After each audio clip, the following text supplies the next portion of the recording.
Good afternoon to everyone. हम लोग पिछले क्लास में देख रहे थे इकोलॉजी और इकोसिस्टम के बारे में, तो उसको आज आगे कंटिन्यू करेंगे। कुछ टेक्निकल इश्यूज़ के नाम से बीच में आवाज़ भी चली गई थी और कुछ दिक्कतें आ रही थी, तो आज थोड़ा सा रिवाइज कर लेते हैं जो पढ़ाया हुआ हूँ, उसके बाद थोड़ा सा आगे बढ़ेंगे अपन। ठीक है, हम लोग क्या देख रहे थे? इकोलॉजी और इकोसिस्टम देख रहे थे, है ना। बहुत इंपॉर्टेंट टॉपिक है व्यापम का, ये पूछेगा ही डेफिनेटली। ठीक है, इकोलॉजी और इकोसिस्टम क्या होता है? पारिस्थितिकी और पारिस्थितिकी तंत्र। ठीक है, इसके लिए दो साइंटिस्ट ने इसका वर्ड दिया था। सबसे पहले वर्ड आया था ओकियोलॉजी, जिसको रेइटर ने दिया था 1865 में, और उसके बाद अर्नेस्ट हैकल ने दिया था ओकियोलॉजिस्ट। ठीक है, तो इसका ये ग्रीक वर्ड है, इसको दिया था 1869 में। हम रिवाइज कर रहे हैं, मैं बता चुका हूँ, थोड़ा वॉइस वगैरह दिक्कत हुआ था पिछले बार में टेक्निकल इशूज में, तो उसको फिर से रिवाइज कर रहे हैं अपन। तो ये वर्ड था, ग्रीक वर्ड था, जिसके बारे में क्या पढ़ते हैं अपन? घर, आवास। ओकियो मतलब होता है और लॉजिस का मतलब होता है अध्ययन, मतलब घर आवास के बारे में अध्ययन करना, मतलब आसपास के वातावरण के बारे में अध्ययन करना। इकोलॉजी एक साइंस का पार्ट है, बायोलॉजी का, साइंस सब्जेक्ट का बायोलॉजी का पार्ट है, जिसमें हम लोग जीव समुदाय के उसके वातावरण के साथ जो परस्पर संबंध बनता है, जो कोऑर्डिनेशन बनता है, उसके बारे में हम इकोलॉजी के बारे में पढ़ते हैं। क्वेश्चन आया हुआ है डायरेक्ट, किसने ओकियोलॉजी दिया है, पहली अवधारणा किसने दी है? तो ये रेइटर और हैकल, आप लोग याद रखेंगे। ठीक है, तो इसको मैंने बताया था कि एग्जाम्पल के थ्रू में, जैसे ये जीव समुदाय है, हिरणी है, उसका आपस में मिट्टी जो भूमि के साथ क्या है, जलवायु के साथ क्या है, वनस्पति के साथ क्या है, अन्य जीव के साथ क्या है। और इकोलॉजी का आजकल आयाम बढ़ गया, बृहद हो गया, आजकल मानव और सामाजिक भी हो गया, इमोशन जुड़ गए हैं। हम लोग पालतू जानवर पालते हैं तो उससे भी हमारा इमोशन जुड़ जाता है, तो वो भी एक पार्ट हो जाता है इकोसिस्टम का। ठीक है, हमने ये देखा था। उसके बाद क्या देख, दूसरा हमने उसका घटक देखे थे। ठीक है, घटक में क्या क्या थे? ठीक है, घटक और उसकी विशेषताएं देखी थी। ठीक है, इसके बाद इकोसिस्टम देखे थे, इकोसिस्टम के बारे में क्या होता है ये देख लेते हैं अपन। ठीक है, इकोसिस्टम आपको बताया था। इकोसिस्टम क्या है? इकोसिस्टम भी उसका एक यूनिट है, इकोलॉजी का एक यूनिट है। ठीक है, इकाई है। इकोसिस्टम क्या है? जिसको हम पारिस्थितिकी तंत्र बोलते हैं, पर्यावरण के किसी भौगोलिक सीमा के भीतर जैविक और अजैविक भौतिक घटक, जिसमें जान है और जो जिसमें जान नहीं है, जैसे हवा, उनके बीच अंतरक्रिया, इंटर रिलेशन को ही हम क्या बोलेंगे? इकोसिस्टम। जैसे जीव है, उसके बीच में उसका हवा है, जल है और मिट्टी है, उसके साथ जो अंतरक्रिया, जो रिलेशन बनाता है, उसको हम लोग बोलेंगे इको।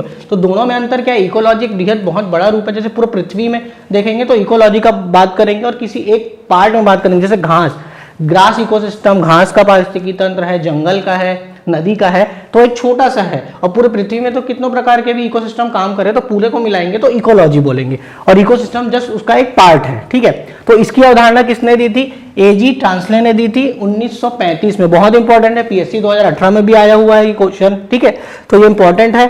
फादर ऑफ इकोसिस्टम बोलेंगे तो पी ओडेम विश्व स्तर पे, और भारत के संदर्भ में बोलेंगे तो रामदेव मिश्रा। ठीक है, ये मैंने आपको उसमें भी बताया, इन्वायरमेंट में बेसिक में, है ना, कि रामदेव मिश्रा को इन्वायरमेंट का भी फादर बोलते हैं। ठीक है, इसकी कुछ विशेषताएं थी, जैसे कि इकोसिस्टम एक सुनिश्चित क्षेत्र में होता है, डेफिनाइट एरिया में होता है। ठीक है, एक जैसे घास का है तो घास में होगा, जंगल का होगा तो जंगल में, नदी का तो नदी में, किसी भौगोलिक सीमा पूरा, और पूरा सीमा की बात करेंगे तो वो इकोलॉजी हो जाएगा। खुला तंत्र है, ओपन सिस्टम है, हम जंगल में है, शेर का इकोसिस्टम है, मतलब जंगल में जो जंगल का इकोसिस्टम है। जैसे शेर को अगर अपन पिंजरे में बांध दिया और उसको मांस परोस रहे हैं तो वो खुला तंत्र का पार्ट नहीं है, है ना, वो खुला शिकार कर रहा है, हिरण को खा रहा है, तो वो एक खुला तंत्र का पार्ट है। कार्यशील इकाई है, श्वसन की प्रक्रिया, रेस्पिरेशन वाला जो भी प्रक्रिया चल रही है पौधों के साथ, वहां जंगल में हम लोग हैं जो श्वसन कर रहे हैं, तो ये लगातार चल रहा है।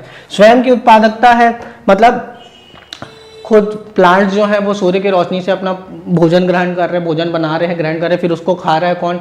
Primary consumer. ये सब आपको आगे बताया हुआ था, तो वैसे ही इसकी स्वयं की उत्पादकता है। ठीक है, इसके और घटक हैं, 3 घटक है, बताया था आपको, है ना। 3 घटक में क्या क्या शामिल है? एक था ऊर्जा घटक, एक जैविक घटक और दूसरा अजैविक घटक। ऊर्जा घटक में एनर्जी आ जाएगा, सूर्य से प्राप्त ऊर्जा। जैविक घटक में बायोटिक बोलते हैं जिसको इंग्लिश में, और अजैविक जैसे एबायोटिक, हवा, जल, भूमि, है ना, जिसमें जान नहीं है। ठीक है, जैविक घटक को हमने 3 भाग में बांटा था। ठीक है, 3 भाग में, एक होता है उत्पादक, उपभोक्ता और अपघटक। ठीक है, उत्पादक जो प्रोड्यूसर बोलते हैं, जिसको हम लोग, जो हरे पौधे जो सूर्य की रोशनी से अपना भोजन बनाते हैं। ठीक है, उसके बाद होता है उपभोक्ता, कंज्यूमर। ठीक है, कंज्यूमर में भी 3 प्रकार के हैं, 3-4 प्रकार के, प्राइमरी, सेकेंडरी, टर्शरी और ओमनिवोरस। ठीक है, प्राथमिक, द्वितीयक, तृतीयक और सर्वाहारी। ठीक है, प्राथमिक में कौन आएंगे? जो हरे पौधे को खाते हैं, गाय हो गया, बकरी हो गया। सेकेंडरी में कौन आएगा? चूहे को खाने वाली बिल्ली हो जाएगी, जो इसको खाते हैं। जो प्राइमरी को खाते हैं वो सेकेंडरी में आएंगे, सेकेंडरी को जो खाते हैं वो टर्सरी में आएंगे। जैसे छोटी मछली को खाने वाले बड़ी मछली, हिरण को खाने वाले शेर हो जाएंगे, है ना। और सर्वाहारी मनुष्य जो दोनों खाते हैं, मांस भी खाते हैं और पेड़ पौधे, हरे पेड़ पौधे भी खाते हैं। ठीक है, तो दोनों आ जाएंगे। इसके बाद हमने क्या देखा था? इसके बाद हमने पारिस्थितिकी तंत्र के प्रकार देखे थे।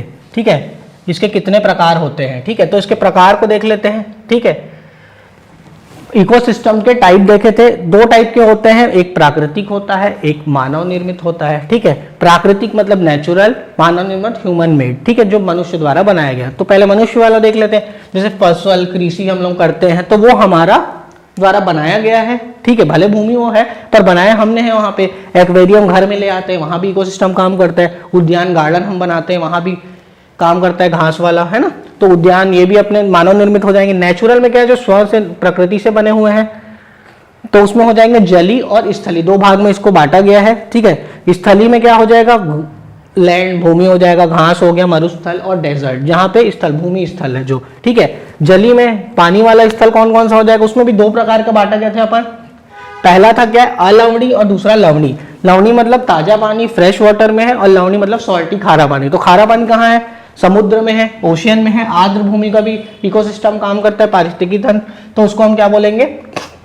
अलवणी। ठीक है, ये क्वेश्चन आया हुआ है, देख लेना भाई, है ना। और अलवणी में क्या होगा? झील है, झरना है, तालाब है, कुछ नदियां हैं जहां मीठा पानी है, फ्रेश वाटर है, ताजा पानी बोलेंगे, मीठा पानी। तो ताजा पानी, वो यहाँ पे जो इकोसिस्टम काम करेगा उसको हम लोग क्या बोलेंगे? अलवणी।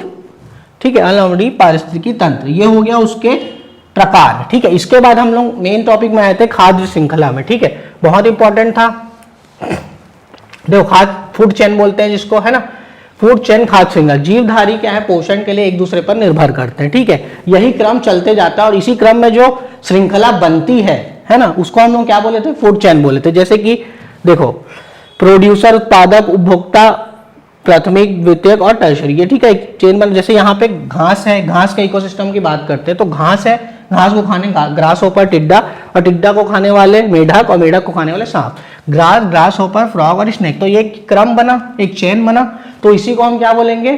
खाद्य श्रृंखला बोलेंगे। इधर देखो, जैसे घास है, टिड्डा है, मेढक है और सांप है। तो ये घास की बात करें, गार्डन की बात करें, समझो तो ये पूरा एक चेन बना है ना। तो उसी को हम लोग क्या बोलेंगे? Food chain. ठीक है, उत्पादक, प्राथमिक, उपभोक्ता, द्वितीयक और टर्शरी। ठीक है, तृतीयक। ठीक है, ये हो गया। इसी को हम लोग और एक देखे थे एग्जांपल, घास, बकरी और मनुष्य। ये भी मानव निर्मित वाला हो जाएगा, ये मानव वाला हो जाएगा। घास में कौन होंगे? स्वपोषी हो जाएंगे, बकरी में शाकाहारी हो जाएगा। ठीक है, और मनुष्य ओमनिवरस, सर्वाहारी, जो दोनों खाते हैं। ठीक है, ये शाकाहारी हर्बीवोरस और ये ऑटोट्रॉपिक घास। ठीक है, जो स्वयं से खाना बनाते हैं। ठीक है, स्वयं से। उसके बाद हम लोग खाद्य जाल देखे थे। जाल क्या है? जब एक फूड चेन दूसरे फूड चेन के साथ मिक्स हो जाता है, ओवरलैप हो जाता है। ठीक है, तो उसको हम लोग क्या बोलेंगे? खाद्य जाल, फूड वेब। जैसे कि घास है, घास को खाने वाले ग्रास होपर भी है, फ्रॉग भी है। घास को रैबिट भी आ गया, वो भी खा लिया, है ना। घास को माउस भी खा लिया, तो माउस को स्नेक भी खा रहा है, लिजार्ड भी खा रहा है, और बाज ऊपर से आके वो भी खा रहे हैं। रैबिट को भी बाज खा रहा है, फ्रॉग को भी बाज खा लेता है। ठीक है, तो ये क्या हो गया? एक पूरा जाल बन जाता है, उसको हम लोग क्या बोल रहे हैं? खाद्य जाल। ठीक है, इसके बाद हमारा आज मेन टॉपिक ये रहेगा, आज हम लोग पढ़ेंगे इकोलॉजिकल पिरामिड। ठीक है, इकोलॉजिकल पिरामिड क्या होता है वो अपन आज थोड़ा देख लेते हैं। ठीक है, देखो, इकोलॉजिकल पिरामिड समझते हैं, बहुत इंपॉर्टेंट है ये भी, है ना। इकोलॉजिकल पिरामिड, ठीक है, जिसको बोलते हैं पारिस्थितिकी पिरामिड। ठीक है, पिरामिड क्या होता है? ये खाद्य श्रृंखला से ही बनेगा। ये कैसे? जैसे कि जीवधारी जो है ना, वो पोषण के लिए क्या है? बेसिक समझते हैं अपन। पोषण के लिए एक दूसरे पर निर्भर करते हैं। ये वही खाद्य श्रृंखला हो गया, निर्भर करते हैं। ठीक है, ये क्या हो गया? ये आपका खाद्य श्रृंखला हो गया। है ना, खाद्य श्रृंखला। ठीक है, इसमें क्या क्या आ जाएंगे, एक तो उत्पादक हो जाएंगे, है ना, और अंतिम उपभोक्ता, अंतिम उपभोक्ता।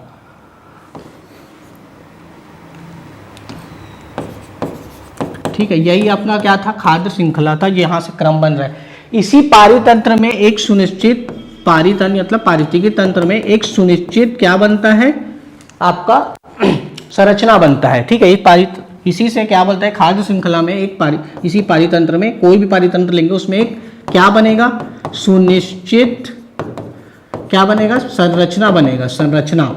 इसी संरचना को हम किन भागों में पढ़ते हैं, 3 भाग में पढ़ते हैं। कौन कौन सा, पहला हो जाएगा जीव भार, जीव का जो भार है। दूसरा हो जाएगा जीव संख्या, जीव में कितनी संख्या है जीव की, उसमें उस पारितंत्र में। ठीक है, और तीसरा ऊर्जा का, ठीक है, कितना ऊर्जा लग रहा है। ठीक है, इन तीनों को हम क्या करते हैं, इन तीनों को प्रभाव को हम व्यक्त करते हैं। जो इनका जो प्रभाव है, प्रभाव को व्यक्त किया जाता है ना। और इस प्रभाव, इसके जो प्रभाव है, तीनों के प्रभाव को जो पारितंत्र में, किसमें, पारितंत्र इकोसिस्टम में, इनका जो प्रभाव है तीनों का, जीव के भार का, जीव के संख्या का और ऊर्जा का, उसको किसके माध्यम से दिखाया जाता है, चित्रों के माध्यम से। चित्रों के माध्यम या द्वारा दिखाया जाता है ना। इसी चित्रों के माध्यम से जो दिखाया जाता है और जो चित्र बनता है उसको हम लोग क्या बोलते हैं, पिरामिड।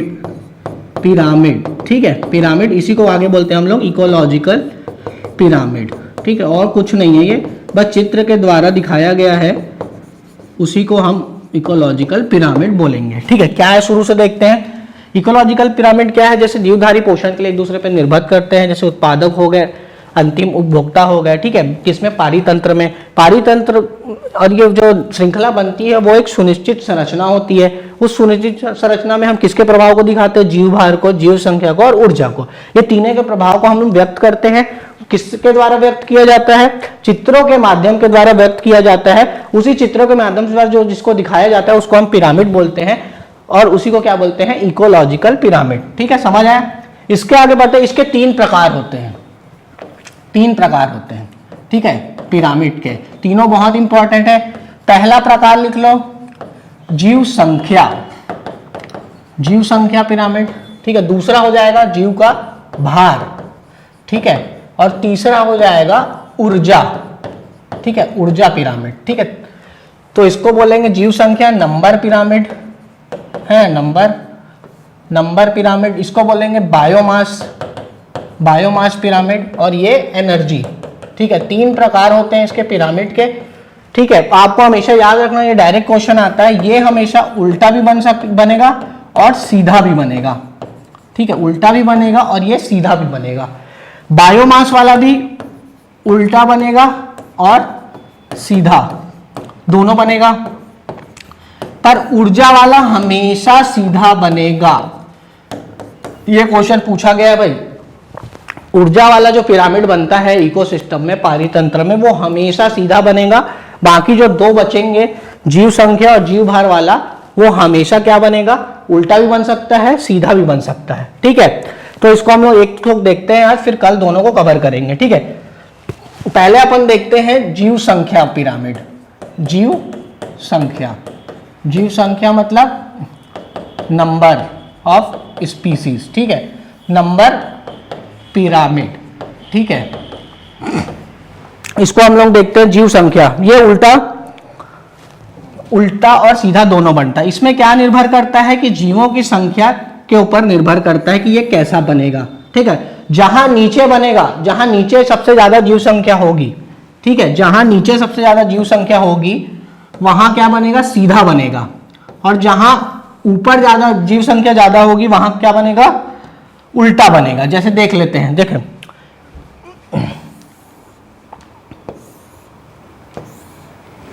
ठीक है, देखते हैं अपन। जैसे हम लोग वो एग्जांपल लिए थे घास वाला, जैसे यहाँ घास है, घास, इसको ग्रास बोलते हैं। ठीक है, उसके बाद अपन घास को खाने वाले क्या देखे थे, ग्रास होपर देखे थे, टिड्डे देखे थे, है ना, ग्रास होपर। उसको खाने वाले फ्रॉग देखे थे, उसको खाने वाले स्नैक देखे थे। स्नैक, ठीक है, सांप, मेढक, ठीक है, और ये टिड्डा, ठीक है। अब देखो ये एक घास का ग्रासलैंड इकोसिस्टम है, ग्रासलैंड इकोसिस्टम, ठीक है, ग्रासलैंड इकोसिस्टम, ठीक है, ग्रास इकोसिस्टम। अब देखो यहाँ पे घास में बहुत सारे प्लांट्स होंगे, बहुत सारे वेरियस टाइप्स ऑफ, बहुत प्रकार के प्लांट्स होंगे, तो इसकी संख्या आपकी ज्यादा हो गई। मान लो कि ये 100 है क्वांटिटी में, है ना, इसकी संख्या ज्यादा हो गई। टिड्डे वहां थोड़े कम रहेंगे, है ना, टिड्डे मान लो कि 70 हो गए, है ना, ये एक दूसरे पे नहीं, इसको ये खा रहे हैं, है ना, प्लांट्स को टिड्डे खा रहे हैं, ठीक है। अब मेढक की संख्या उससे कम होगी, मान लो कि मेढक 50 है और सर्प की संख्या 25 हो गई, ठीक है। तो देखो कोई भी घास में प्लांट्स बहुत प्रकार के होंगे, तो यहाँ इसकी संख्या ज्यादा हो गया प्रोड्यूसर का, है ना। उसके बाद ग्रास ऊपर टिड्डा की संख्या कम हो गया, 70 हो गए, मेढक की संख्या उससे कम हो गई, इसने कम, तो ये कम होते जा रहा है, ठीक है। तो यहाँ सबसे ज्यादा है, तो यहाँ पे क्या बनेगा आपका जो पिरामिड बनेगा, ये वाला, है ना, ये वाला जो पिरामिड बनेगा आपका, तो ये बनेगा आपका सीधा, जहां पे जीव संख्या नीचे ज्यादा रहेगी, ठीक है। और जहां जीव संख्या ऊपर ज्यादा रहेगी और नीचे कम रहेगी, तो ये उल्टा बनेगा, ठीक है। जैसे किसका, वृक्ष का, ठीक है, एक पेड़ का अपन देखते हैं, हर जगह इकोसिस्टम काम होता है, एक वृक्ष में भी, एक पानी के बूंद में भी, ठीक है। तो जैसे ये वृक्ष है, तो वृक्ष में देखो ऊपर क्या है, कीड़े मकोड़े वृक्ष में जो लगे रहते हैं, कीड़े मकोड़े, है ना, ये इसकी संख्या ज्यादा रहेगी, ठीक है। जो वहां पे इंसेक्ट्स रहेंगे, है ना, इंसेक्ट्स रहेंगे, उसकी संख्या ज्यादा रहेगी पेड़ में। उसके बाद इंसेक्ट्स के बाद वहां चिड़िया जो पक्षी रहते हैं, उसकी संख्या उससे कम रहेगी। और पेड़ की संख्या, तो पेड़ तो एक ही है ना, पेड़ तो एक ही है, वृक्ष, तो ये 1 हो गए, ये 10 हो गए, ये 100 हो गए, तो यहाँ पे ऊपर में सबसे ज्यादा हो गया आपकी संख्या, जीवों की संख्या ऊपर में ज्यादा हो गई, उससे कम नीचे हो गए, उससे कम पेड़ हो गए, तो ये क्या है, घट रहा है। तो जहां घटेगा ऊपर सबसे ज्यादा रहेगा संख्या, उसको हम क्या बोलेंगे कि ये क्या बनेगा, उल्टा बनेगा पिरामिड। ये दो बहुत इंपॉर्टेंट है। पेड़ का एग्जांपल हमेशा पूछता है, वृक्ष का, वृक्ष में किस प्रकार का पिरामिड बनेगा, तो वो पूछते हैं, तो ये बनेगा उल्टा, क्योंकि पेड़ तो एक ही है, उसके ऊपर चिड़िया 10 चिड़िया बैठी है, और चिड़िया के ऊपर वहां देखेंगे पेड़ में कि बहुत सारे कीड़े मकोड़े लगे रहते हैं, तो उसकी संख्या ज्यादा है, चिड़िया की कम है, पेड़ की उससे कम है, ठीक है। तो आज हम लोग ने देखा जीव संख्या का, 2 और बचेगा, जीव भार और ऊर्जा पिरामिड, तो ये हम कल देखेंगे। आज के लिए इतना ही करते हैं, है ना, ठीक है, थैंक यू।